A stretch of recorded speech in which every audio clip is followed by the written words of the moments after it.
Sergeant Anthony Clement, Indiana Police Department again. Today, in today's video, we're going to talk about some blood collection, blood evidence collection at a crime scene.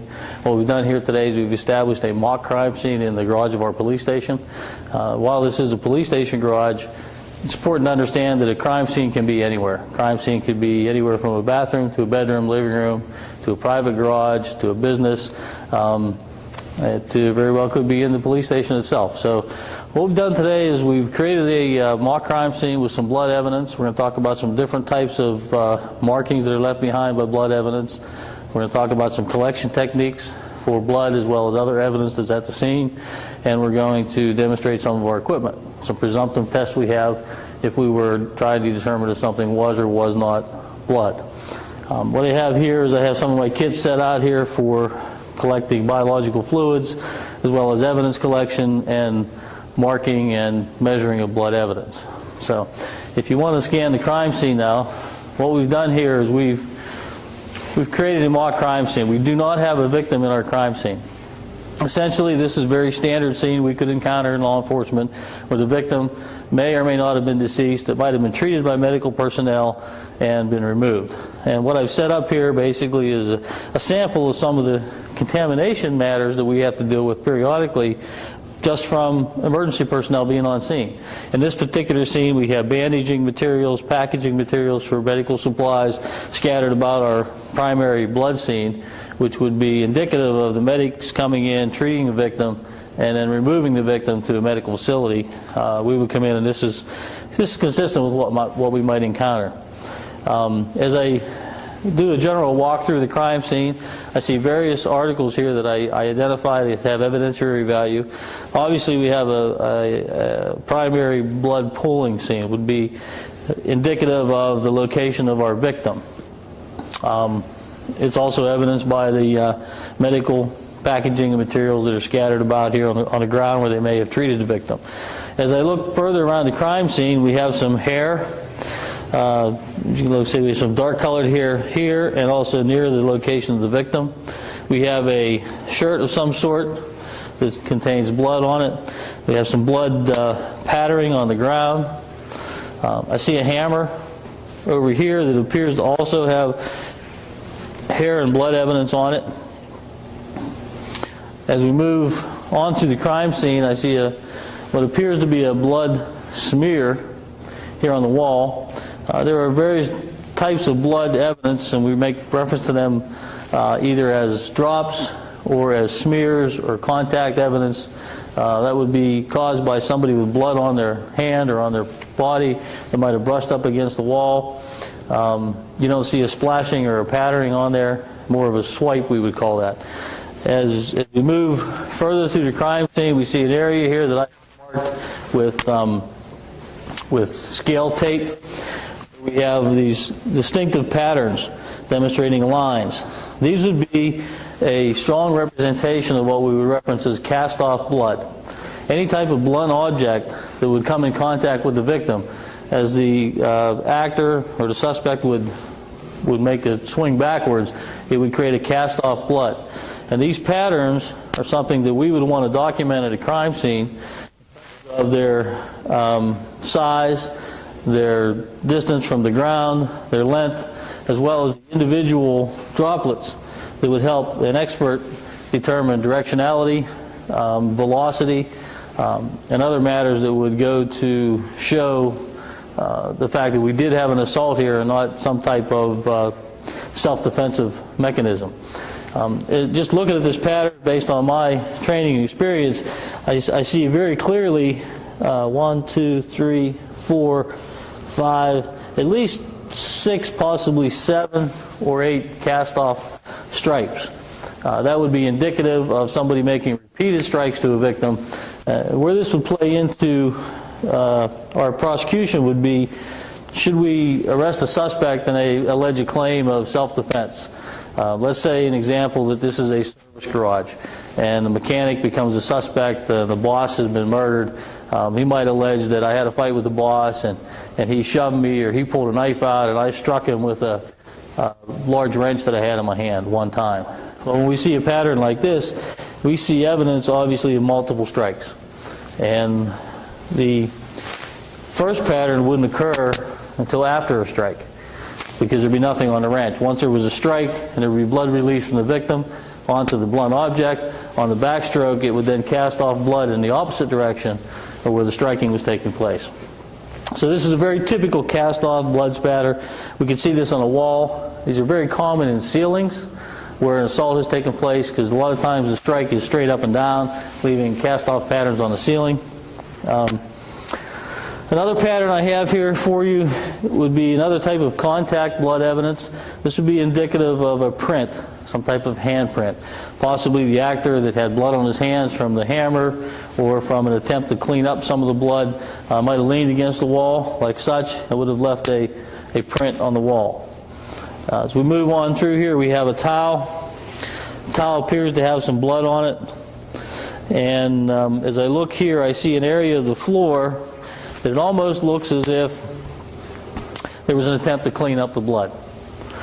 This could be indicative of a lot of different things. It could be indicative of an initial crime scene followed by a more intense assault that occurred on the other end of the room. Possibly after the initial assault, the actor decided to try to clean it up, and then the fight went on. And the main reason I have this here is to demonstrate some of our presumptive testing equipment. So I took a stain that we're not sure what it is, and we're going to test it with some equipment to see if in fact it tests positive to be presumptive for blood. Also, there on the floor, there are several blood drops. These would be indicative of a 90-degree vertical drop, possibly dripping off of the hammer, might be dripping off of the suspect. It's not uncommon, and one of the things we would be concerned about in a crime scene like this is, did all the blood come from one person, or could there be multiple people involved? Obviously, you're looking for DNA to identify a suspect. We would also need that blood to match our victim. So we'll be looking at methods of collecting and testing for various people that may be involved in the crime. As I spoke in an earlier video, involving crime scene photography and documentation. In a case like this, each particular pattern or each particular item of blood evidence would be marked, would be numbered, it would be photographed with a scale, that scale being on the same plane as the blood. I have placed a few scales throughout the crime scene to give you an example of what that might be. Here on the wall, you'll see I've placed a scale. So in the photograph of the particular blood mark, that scale would give us measurement. Likewise, I've placed a scale on the wall above the print. Do the same thing, would also give us a measurement. An expert can take the shape of the blood drop, its elliptical shape, with measurements, and it can determine the angle from which the blood drop struck. And from that angle, we can draw a parallel line and determine where the blood drop may have originated. The expert is rarely at your crime scene, so they rely on our documentation of that blood drop, of these blood patterns, in order to make an educated opinion of what may have occurred. So, that being said, we would normally mark all the items of evidence. Everything would be photographed. We would take our overall crime scene photographs from all four directions. We would then take close-up photographs of the various blood patterns and marks with scale, and then we would take our mid-range photographs, which would show us the location of the evidence. First thing we want to talk about is collection.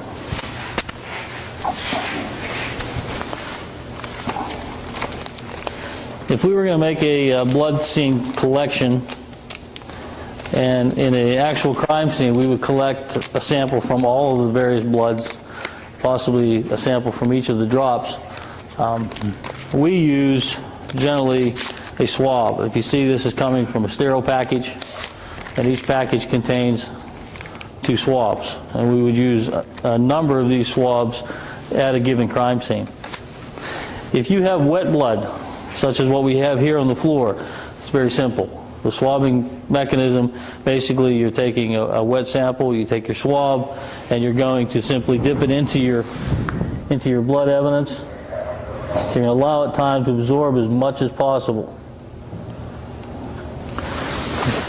And we're going to make the collection. Making a collection of a wet blood sample is very, very easy. It just was a matter of taking the swab and putting it into the still wet blood. What's important is that this is allowed to dry so that it doesn't deteriorate. We'd be packaging that in what we call a drying box. If you'll note, the box has air holes in it, would allow air to circulate through the box, which would allow this to dry without becoming deteriorated. Another tool that we use, we have drying boxes, which is a cardboard box that will allow us to stick this into it, allow it to open air dry for as long as necessary. Each of these would be marked as to where they were collected. This particular sample I'm just going to package into the box, like so.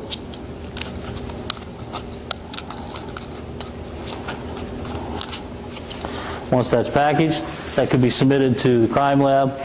We would indicate on there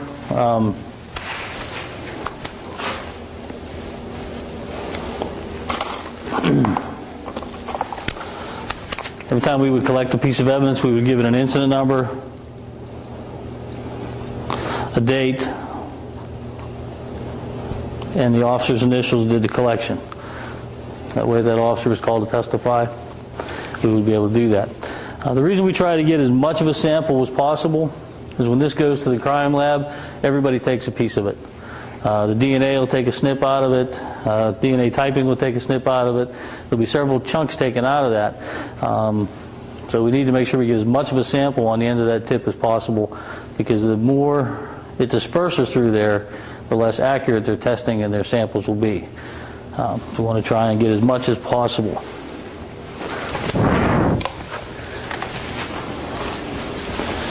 If we were to do a blood collection from a dried sample of blood, well, let's go over here to our smear. This is obviously dry. I can wipe that and it wouldn't come off. A dry swab is not going to pick anything up because the blood is dry. So we need to moisten the blood in order to get it off of there. What we carry is sterile water contained in disposable vials. And this is all done to eliminate cross-contamination. Many years ago, we carried distilled water or a sterile water bottle, would pour it into the cap, and would dip our swabs in it, do our collection. But you always have a risk of cross-contamination. One of the primary concerns of an evidence technician at a crime scene is to avoid any question or any issue of a potential cross-contamination, which could then result in your evidence being suppressed. One method that we do to eliminate that, and for the sake of demonstration and time today, I'm not going to do that, was we would generally change gloves after every item of evidence is collected. So after I collected the earlier swab, I would have stripped these gloves off, thrown them in a garbage bag, put a new pair of gloves on. Each time we would do a collection, we would change our gloves to ensure that we don't accidentally cross-contaminate one item with another. If you can see on my glove, I have obviously some blood residue there from doing the last collection, and that could definitely jeopardize a cross-contamination issue if I did another collection with these same gloves on. So I want to collect a sample of the dried blood. I'm basically going to tear the cap off of the water vial. Again, this is sterile water, so it would contain no evidence or no DNA typing or anything like that that would cross-contaminate it. I'm basically going to moisten my swab. And once my swab is moistened, I can then want to find the heaviest concentration of blood, and I'm going to wipe and swirl. And again, we want to get as much of a sample as possible so that when each division of the lab takes a piece for testing, that there's ample specimen there for them to examine. Once I've collected a good solid sample of the blood, I'm going to do the same thing as I did with the other one. I'm going to take an air dry box and close it up.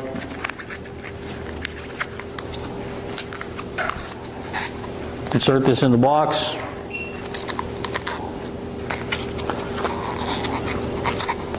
I would again mark the box with the date, the time, the incident number.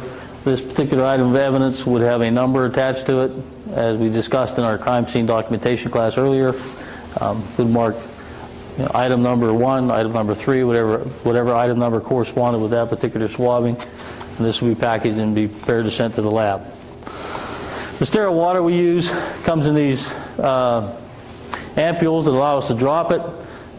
So we can use one sterile water, can do multiple collections. As you can see, we can control the amount of water that comes out of it. So we could use this over and over and over again because we don't have to put the swab into the water. We can drop the sterile water onto the swab and then make the collection. The blood collection will be done anywhere there's items that we cannot recover. For example, the t-shirt here that has blood on it, we would collect the entire shirt. We wouldn't need to take a sample off of that shirt to send to the lab. We would collect the entire shirt. The entire shirt would be sent to the lab, and they could cut whatever samples they needed out of that for their testing purposes. So, as we continue the collection process, an important thing to remember is that blood evidence such as that on a shirt is moist. It will rot. It will deteriorate. And as it deteriorates, it will reduce the possible accuracy of blood testing, reduce the samples for DNA. It can actually rot. It's important that we package these materials in paper. A lot of times on TV you see them putting things in plastic bags. Plastic bags is going to trap the moisture. It's going to allow the clothing or anything inside that's damp to deteriorate to a point that it may become invaluable as testing. We're going to use paper. And what we would do at the scene is we would collect that at the scene and package that into paper. When we would get back to the police station, it would need to be dried. We would put this in a designated drying area in our evidence room. When I'm collecting this, I want to be cognizant of the fact that it could contain trace evidence, such as skin cells, hair, fibers that may have come from the suspect. This could in fact be the suspect's shirt. We don't know that. What we do know is that it's a piece of evidence at our crime scene that we want to make sure we keep in case we need it later. Basically, as I pick this up, I want to be careful not to, I don't want to pick it up and shake it out. I want to be careful to pick it up, fold it into itself as much as possible. I'm going to package it in paper. It will be sealed up. Again, we would note on here the date, the time, the item number, the officer's initials who collected it, and it would be taken back to the police station. Now, clothing evidence such as this, assuming that we had it back at the police station, it'd be necessary to dry this. We have a method in our evidence room where we can dry evidence. We have a drying rack. We would essentially put paper underneath this item so that anything that may fall off this item would land onto the paper. It would then be removed. It would be basically opened up as much as possible, and it would be allowed to air dry, probably for 2 or 3 days. The paper underneath it would collect anything that might fall or might drop off of the shirt. When it would be time to repackage this, we would basically package it back into itself. It would go into a new bag. The old bag that might also contain fiber evidence that could have transferred into the bag when it was originally packaged would be folded up, packaged along with the paper that was put underneath it into one package to be sent to the crime lab for analysis. There they would examine it for hair, fiber. Also the blood could be typed and possibly checked for DNA.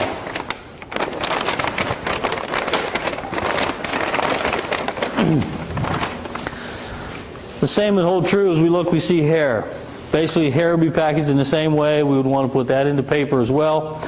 We don't know whose hair this is. This could be our suspect's hair. It could be our victim's hair. And there's no way to presume from what we see here who it belongs to. It would be reasonable. We know that our victim had head injuries. It would be reasonable to assume that the victim would have lost some hair in that assault. But it's not uncommon that in the victim fighting back in defensive wounds, he may have pulled hair from the head of the suspect. So this could be either the victim or the suspect's hair. We would collect this hair. Again, from crime scene documentation, it would have a number assigned to it. It would be photographed where it is. Then it would be collected into paper. Sometime later, we would get a known static hair sample from our victim. either by consent or with a search warrant, where we could obtain hair from the victim that could be matched and determine if this was or was not the victim's hair.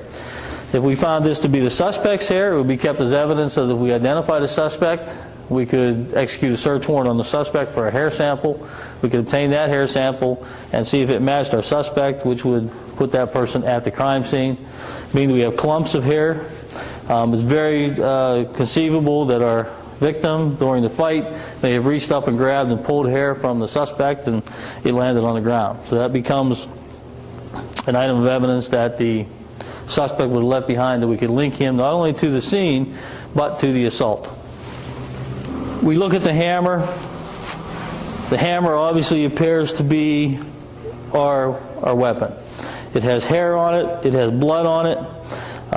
It's indicative that it might have been the weapon used in the assault. We obviously want to collect this hammer with the hair. Again, it would have a number assigned to it. It would be photographed. It would be sketched into our diagram, and we would take measurements to relocate it in the crime scene should we need to do that later.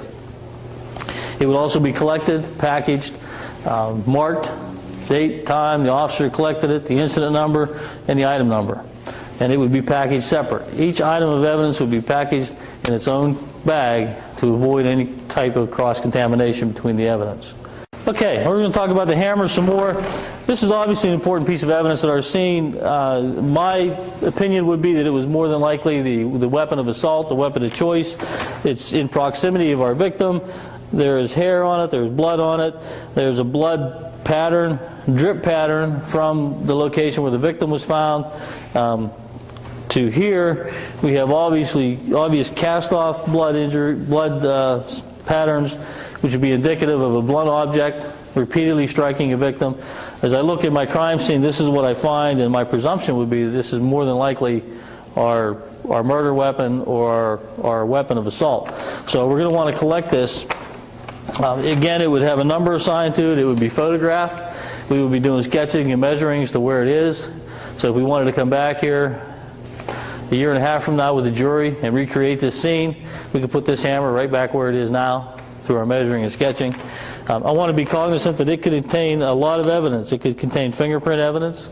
We'll talk about fingerprint evidence in another video later. It contains hair. Same thing with the hair. We want that hair to be examined against our victim and against our suspect. In my initial observation, the hair that's on the hammer is very white, gray hair. But the hair laying on the floor here is very dark. Now, we don't have enough information to draw a conclusion, but one of our assumptions would possibly be that, hey, this hair must have come from our victim because it is embedded into the hammer. And yet we have different colored hair and clumps laying around on the floor, which could be indicative of the victim pulling hair from the suspect. So it was very, very conceivable that we have hair from two different people here. We also have to consider we could have multiple suspects. There could be more than one involved in this. I'm going to collect this. Obviously, I'm wearing gloves. We would do a glove change before we collect another piece of evidence. I would collect it as is. I wouldn't make any attempt to remove the hair from it. I would basically collect it and package it. Again, I would package in paper because paper will allow the air to go through and reduce the chance of deterioration of any biological evidence that would be on the hammer. I'm going to try and pick this up in an area that would be less likely to leave fingerprints. We know we're going to process this for fingerprints at a later time. We also know generally how somebody holds a hammer. So the last thing I want to do is to grab this hammer by the handle the same way our suspect might have been holding it for the chance of destroying any fingerprints that could be contained on it. So I'm going to pick this up as much as possible by touching it in a way that somebody would be unlikely to do so. I could do this with a tool, with tongs. But I'm going to do this basically, I'm going to put my finger on the bottom, my finger on the top. I'm going to collect it like such and package it.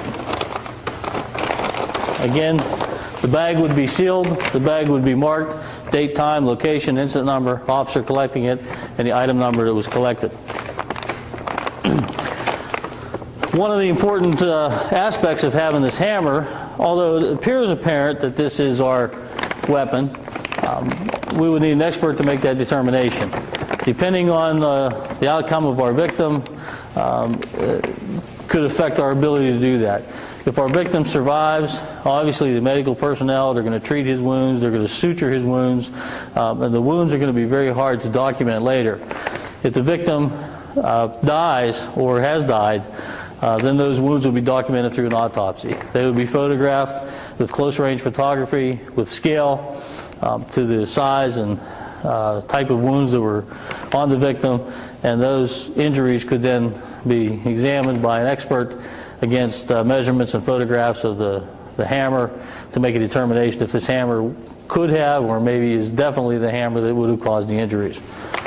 Kind of similar to, but not identical to, the tool mark impressions that we did in an earlier video, where we actually were able to take a molding cast from a pried open window or door to compare against a pry bar. We're going to do it mostly through photographic evidence of the victim's injuries and the item suspected as being the weapon.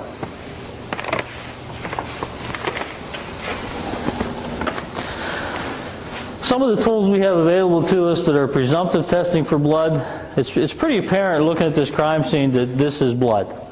The blood drops that lead to the hammer, the blood drops that lead out the doorway, those are pretty apparent that they're blood. I don't think anybody is going to be concerned with whether or not these are blood. But as we look at some of the evidence we have, for example, this swipe. Assuming we're in a service garage, when blood dries, it will turn brown. It'll turn a darker color. It won't be your bright red blood. We're not sure if that could be grease, if that could be blood from a victim, blood from a suspect. I did take a sample of that. But what I want to do is I also want to do a presumptive test on it to see if it is in fact blood. One of the methods we use for presumptive testing is called a phenolphthalein dischap. It is a presumptive blood test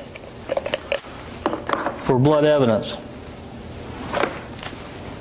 The way these work, there's several styles available on the market. This happens to be what we use. There's 2 glass vials in here containing different types of chemicals that will react with blood. We're basically going to crush those, and we're going to agitate that and get those chemicals to mix together.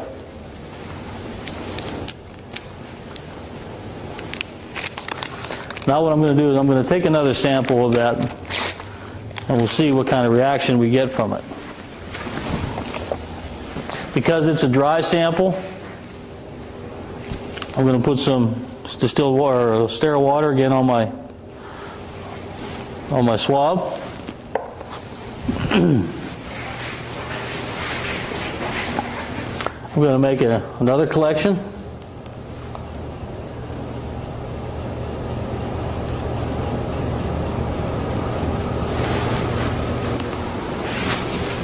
Now that's a very dark color as it is, but when I apply the phenolphthalein solution, it should become very bright pink color, which should be indicative of a positive presumptive test for blood evidence. Basically going to drop this onto my swab.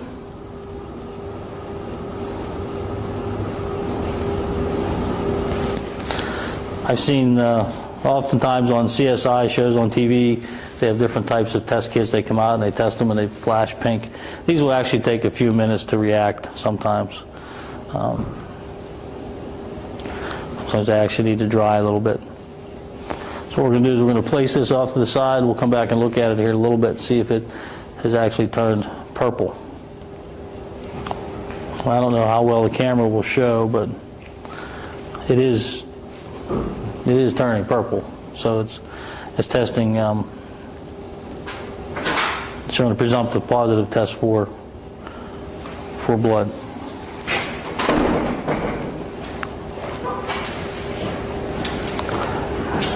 We're going to set this over here. We'll come back to this here in a little bit.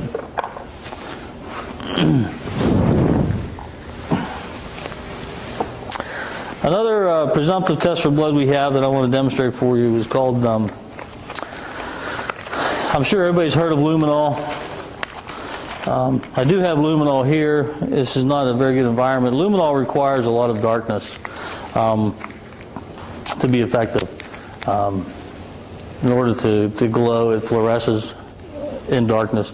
We're doing this in the daytime. We have light coming in from the windows, so we wouldn't really be able to get a good video or photograph of a luminol reaction. So I'm going to use what's called Blue Star. Blue Star is a little easier to use in daylight. It glows a little brighter, what the Blue Star tablets basically do is you're going to use a pre-mixed amount of water, which I've already done here to save us some time. These are set up to use 4 ounces of water.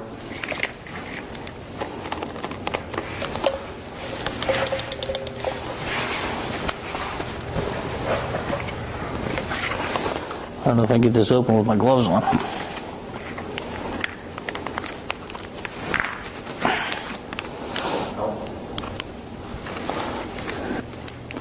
Blue Star training tablets are a little less expensive. If you're not in a vital crime scene, then we can use them, but the training tablets will actually be destructive to DNA, where actual Blue Star tablets will not. Okay.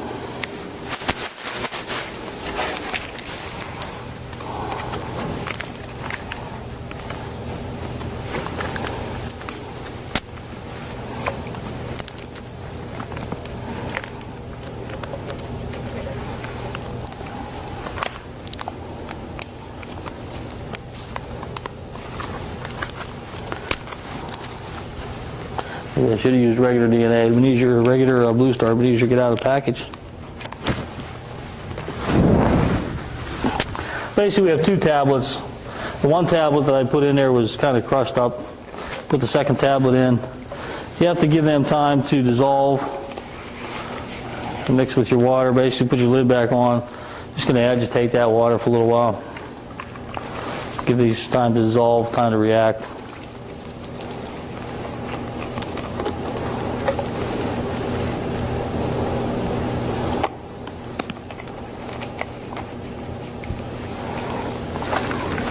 While that's doing that, I want to go back to evidence collection a little bit. We have a towel here, and looking at my crime scene, I see a stain on the floor. Now, this being a garage, we don't know what that stain is. Over there I see a very bright red blood stain, but over here I got this brownish stain on the ground. Being it's a garage, could that be fluids leaking from a vehicle? Yeah, we have sort of. Let me get in front of it. That could be fluid leaking from a vehicle, oil, transmission fluid, power steering fluid. But it could also be blood. I see a towel over here with blood on it, which makes me think that maybe somebody tried to wipe up a blood stain. Could indicate a number of things. One thing it could indicate was maybe there was an initial fight, and the actor decided to try and clean it up, and then the fight got worse, and we ended up with a scene that he couldn't clean up, so he fled. So we're going to spray this with Blue Star to see if it reacts positively for blood. Being that it's been wiped up and cleaned up, I'm probably unlikely to be able to get enough of a sample on a swab for the phenolphthalein test kit to be used. So this would be a good chance to use the Blue Star. Blue Star and luminol are used frequently. You see them on TV where crime scenes have been cleaned up. You always see the television episode where the wife goes missing. She's been missing for 3 months, and they tear up the carpet in the master bedroom and find a big stain on the floor.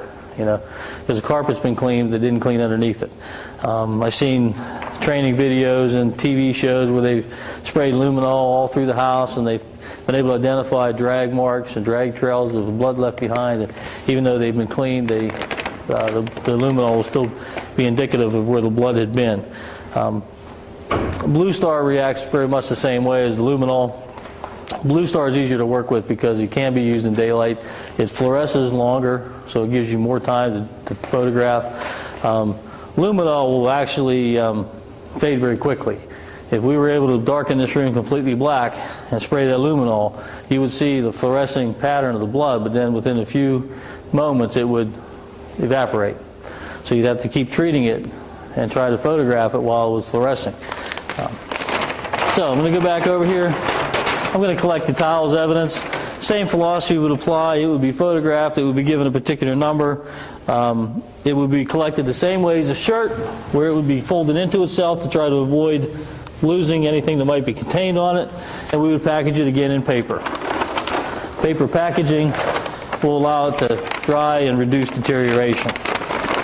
Once back at the station, it would be handled much the same way as the t-shirt we collected, where it would be hung on a drying rack. We would put paper underneath it to collect anything that might fall from it. The bag it was in, that paper would later be folded up and packaged with it and sent to the lab for further analysis. So let's put this over here, see if our Blue Star is ready.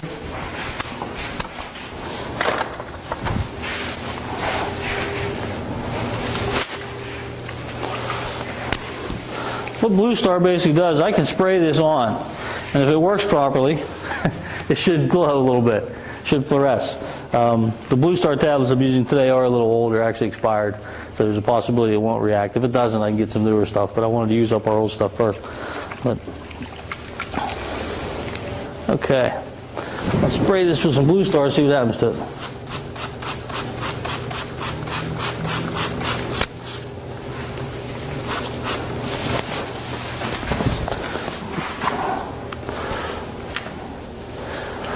Okay, we're dealing with some light issues, but can you see the reddish effect of that? Yeah. It's not as dramatic as television shows.